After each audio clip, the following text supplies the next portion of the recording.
మత్తు వదిలించాల్సిన ఎక్సైజ్ శాఖ ఏపీలో మత్తులో జోగుతుంది. ఎన్ఫోర్స్మెంట్ విభాగానికి మామూళ్ల మత్తు పట్టుకుంది.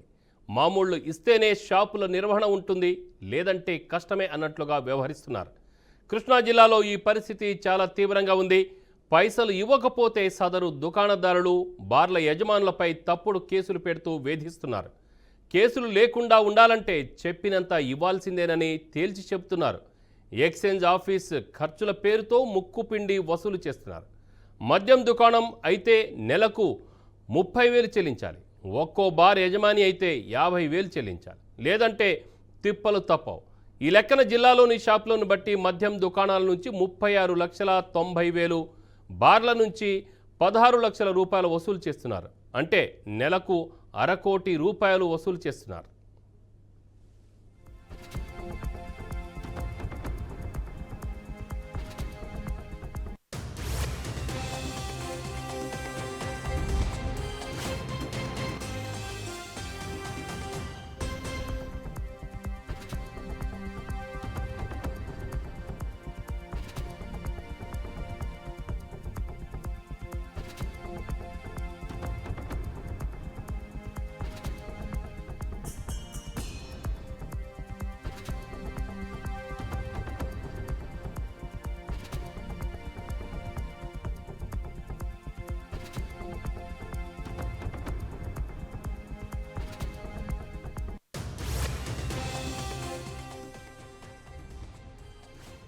కృష్ణా జిల్లాలో మొత్తం 123 మద్యం దుకాణాలు, 32 బార్లు ఉన్నాయి. మద్యం దుకాణాల్లో మద్యం పక్కదారి పట్టకుండా, బెల్టు షాపుల ద్వారా విక్రయాలు జరగకుండా నిర్ణీత వేళల్లోనే మద్యం విక్రయాలు జరిగేలా చూసేందుకు ఎక్సైజ్ శాఖలో ఎన్ఫోర్స్మెంట్ విభాగం ఉంటుంది. ఎక్సైజ్ సూపరింటెండెంట్ ఆధ్వర్యంలో నడిచే ఈ విభాగాల్లో ఏఈఎస్, సిఐ ఉంటారు. గత ప్రభుత్వ హయాంలో ఏర్పాటు చేసిన స్పెషల్ ఎన్ఫోర్స్మెంట్లో పనిచేసిన ఓ సిఐ ప్రస్తుతం ఎన్ఫోర్స్మెంట్ విభాగంలో పనిచేస్తున్నారు. ఇతనే నెలకు ఎక్సైజ్ శాఖ ఆఫీస్ ఖర్చుల పేరుతో వసూలు చేస్తున్నారు. మంత్రి ఇలాకాలోనూ నేరుగా వసూళ్లకు పాల్పడుతున్నారు.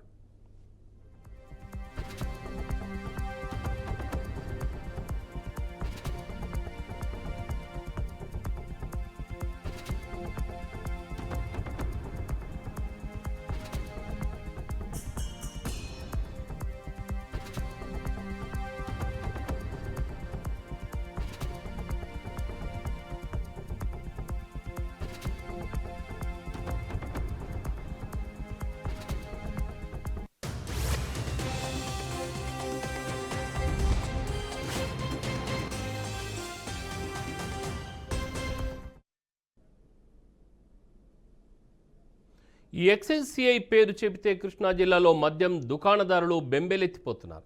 ఓవైపు మద్యం విక్రయాలపై కమిషన్ గిట్టుబాటు కాక ఇబ్బందులు పడుతున్న మద్యం వ్యాపారుల నుంచి సదరు అధికారి నెలవారీ టార్గెట్లు పెట్టి మరీ వసూళ్లకు పాల్పడుతున్నట్లుగా తెలిసింది.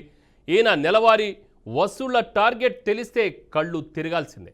నెలకు ₹1,00,00,000 వసూలు చేయాలనేది లక్ష్యం, లేదంటే తమకు వేధింపులు తప్పవని మద్యం దుకాణదారులు వాపోతున్నారు. తమను ఈ వసూళ్ల బారి నుంచి రక్షించాలని వేడుకుంటున్నారు.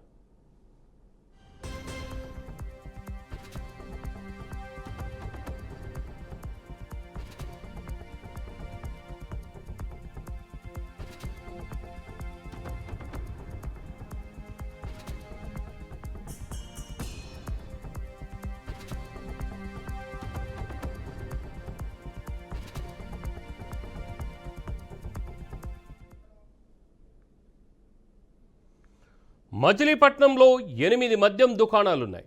వీటి నిర్వహణ సక్రమంగా జరగాలంటే ఓ దుకాణదారుడు ఎన్ఫోర్స్మెంట్ విభాగ సిఐకి కమిషన్ 20% రావాల్సింది.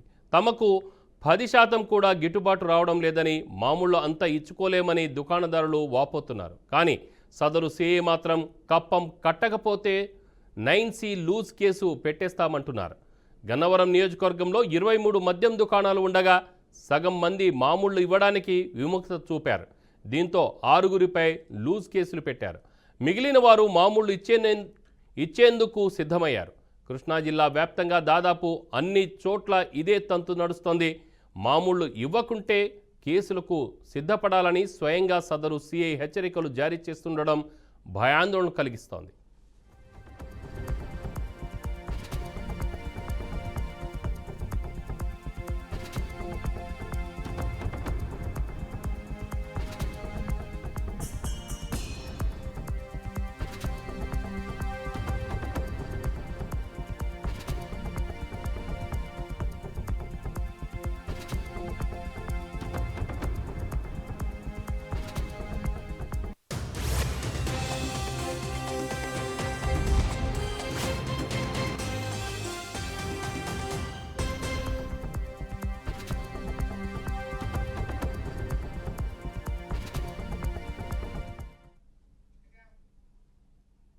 ఇప్పటికే చాలా ప్రాంతాల్లో అధికార పార్టీ ఎమ్మెల్యేలు దుకాణదారులకు చుక్కలు చూపిస్తున్నారు.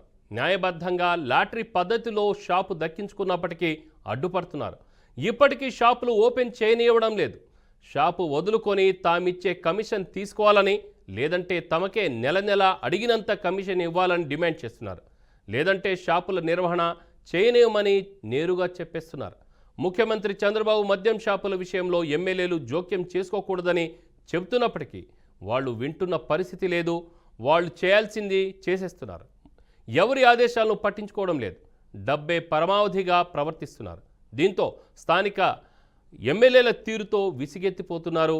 వీళ్లను కూడా ఎక్సైజ్ శాఖ కంట్రోల్ చేయలేకపోతోంది. మద్యం వ్యాపారుల నిర్వహణను సక్రమంగా చూడాల్సిన ఎక్సైజ్ శాఖ ఏమి పట్టనట్లు వ్యవహరించడం పలు విమర్శలకు తావునిస్తోంది. దీనిపై మరింత సమాచారం మా ప్రతినిధి మధు లైవ్లో అందిస్తారు. మధు, ఎస్ మధు చెప్పండి. ఇక్కడ ఎక్సైజ్ శాఖలో మరి లంచ్ ఎన్ఫోర్స్మెంట్ విభాగంలో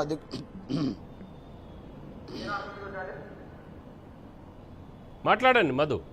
అయితే ఎక్సైజ్ శాఖలో ఏదైతే విభాగం ఏదైతే ఉందో ఎన్ఫోర్స్మెంట్ సంబంధించిన చేసుకుంటే కనుక అధికారులు మాత్రం ఏ విధంగా తయారయ్యారు అంటే కనుక మరీ హీనంగాను ప్రతి నెల మాకు కప్పం కడితేనే మద్యం దుకాణాలు నడుపుకోవాలి, లేని పక్షంలో అయితే కనుక మీ మీద కేసులు నమోదు చేస్తాము అనే పరిస్థితికి అయితే వచ్చారని చెప్పవచ్చు. అదే చిన్న ఎగ్జాంపుల్ అంటే రాష్ట్రం మొత్తం మీద చూసుకుంటే కనుక ఒక కృష్ణా జిల్లాని ఎగ్జాంపుల్గా తీసుకుంటే కనుక దాదాపు కృష్ణా జిల్లా మొత్తం మీద 123 మద్యం దుకాణాలు ఉంటాయి. అదేవిధంగా బార్ అండ్ రెస్టారెంట్లు వచ్చినప్పుడు 32 ఉన్నాయి. అయితే ఈ 32 వీటి మీద కూడా దాదాపు 9 మంది సీఎల్ అంటే ఏఈఎస్ అనేది సీఎల్ కింద విధులు నిర్వహిస్తుంటారు. వీళ్ళంతా కూడాను అవినీతికి ఎట్లాగా తయారయ్యారంటే కనుక ప్రతికి నెల నాకు వైన్ షాప్ వచ్చేటప్పటికి 30,000, అదేవిధంగా బార్ అండ్ రెస్టారెంట్ వచ్చేటప్పటికి 50,000 చెల్లించిన పక్షంలో చూస్తే కనుక 9C లూజ్ కేసులు నమోదు చేస్తాము, మద్యం దుకాణాలు నడపకుండా చేస్తాము, మీ మీద పలు కేసులు నమోదు చేస్తాము అనేది ఏదైతే మద్యం దుకాణదారులు ఎవరైతే ఉన్నారో వాళ్ళందరినీ కూడా భయభ్రాంతులు గురి చేస్తున్న పరిస్థితులు కనిపిస్తున్నాయి. అదేవిధంగా చూసుకుంటే కనుక మచిలీపట్నంలో దాదాపుగా 8 వైన్ షాపులు ఉన్నాయి.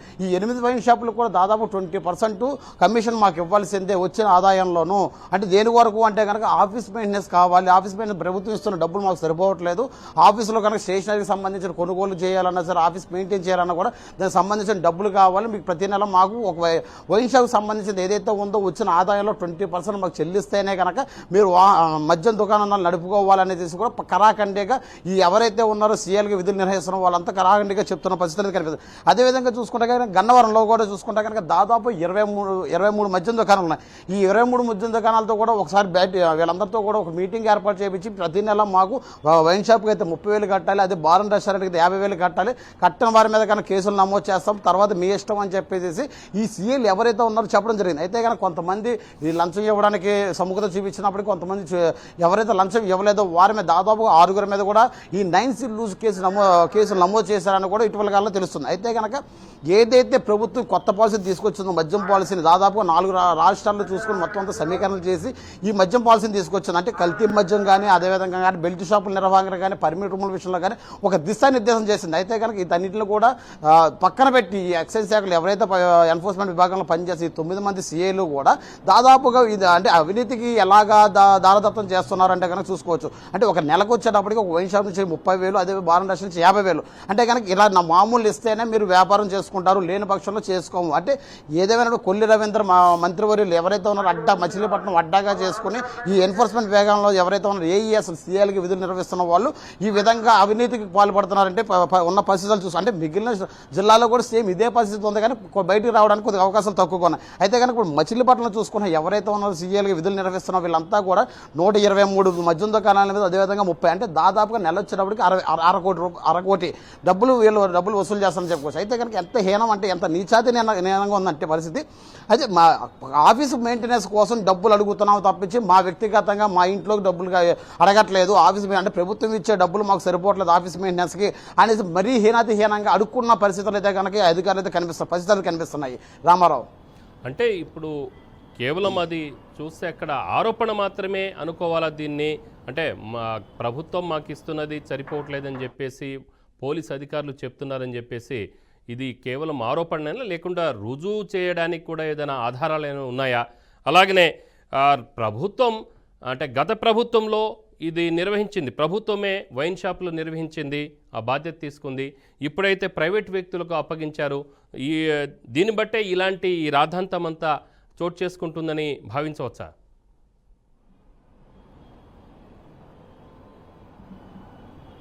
ఎస్ రామారావు, మనం చూస్తూ ఉంటే చిన్న ఎగ్జాంపుల్, అంటే ఇది ఆరోపణ అనాలా నిజమనాలు చెప్పడానికి చిన్న ఎగ్జాంపుల్ ఏదంటే గన్నవరంలో ఏదైతే ఉందో 6 మీద పెట్టిన కేసులు 9C లూజ్ కేసులు చూసుకున్నా దాన్ని ఎగ్జాంపుల్గా చేసుకుంటే కనుక వాళ్ళు మద్యం దుకాణం నడుపుకున్నారు. వాళ్ళు మద్యం దుకాణం నడుపుకోవడం కోసం వాళ్ళు నెలవారీ 30,000 ఇవ్వాలనేది ఒక సిఐ వాళ్ళు డైరెక్ట్గా అడగడం జరిగింది. అయితే కనుక వాళ్ళ రికార్డులు కూడా వాళ్ళ దగ్గర సాక్ష్యాధారాలు కూడా ఉన్నాయనేది వాళ్ళు మన చెప్తున్న పరిస్థితి. అయితే కనుక వాళ్ళ అధికారులకు భయపడి వీళ్ళు బయటికి రావడానికి ఆలోచిస్తున్నారు. కానీ ఈ 9C లూజ్ కేసులు ఏదైతే నమోదు చేశారో ఈ గన్నవరంలో 4 షాపు మద్యం దుకాణం మీద దాన్ని ఎగ్జాంపుల్గా చేసుకుంటే కనుక ఇదే విధంగా మనం నమోదు చేశారు కేసులు.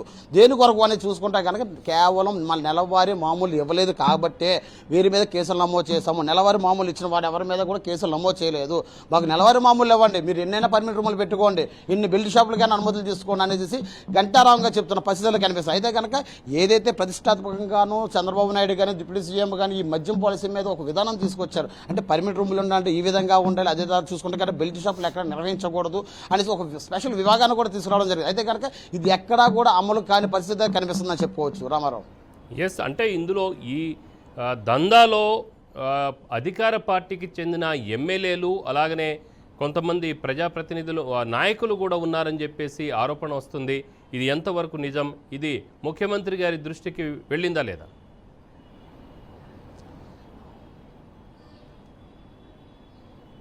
ఎస్, అయితే ఇప్పుడు ఇందులో ఎమ్మెల్యేలు కొంతమంది మద్యం దుకాణాలు తీసుకోవడం జరిగింది, లాటరీ పద్ధతులు కొంతమంది వచ్చింది. అదేవిధంగా లాటరీలో ఎవరైతే గెలుచుకున్నారో వారి దగ్గర నుంచి వీరు కొనుగోలు చేయడం కూడా జరిగింది. అంటే వీళ్ళంతా కూడా ఒక సిండికేట్కి ఏర్పడడం జరిగింది. అయితే కనుక ఈ సిండికేట్కి ఏర్పడిన వాళ్ళు మాత్రం మద్యం దుకాణాలు నిర్వహిస్తున్నారు. వాళ్ళ దగ్గరికి మాత్రం ఈ అధికారులు మాత్రం వెళ్ళట్లేదు. ఎవరైతే సింగిల్ కోడ్ అయితే లాటరీలో గెలుచుకున్నారో వాళ్ళని మాత్రం ఇబ్బందులు గురి చేస్తున్నారని చెప్పుకోవచ్చు. అయితే కనుక ఇదే విషయం చూసుకుంటే కనుక మన బీఆర్కే న్యూస్ ద్వారాను సీఎం ఆఫీసులో కూడా చేరడం జరిగింది. దీని మీద చర్యలు తీసుకుంటామని కూడా చెప్తున్న పరిస్థితులు కనిపిస్తున్నాయి Ramarao. Right, thank you Madhu.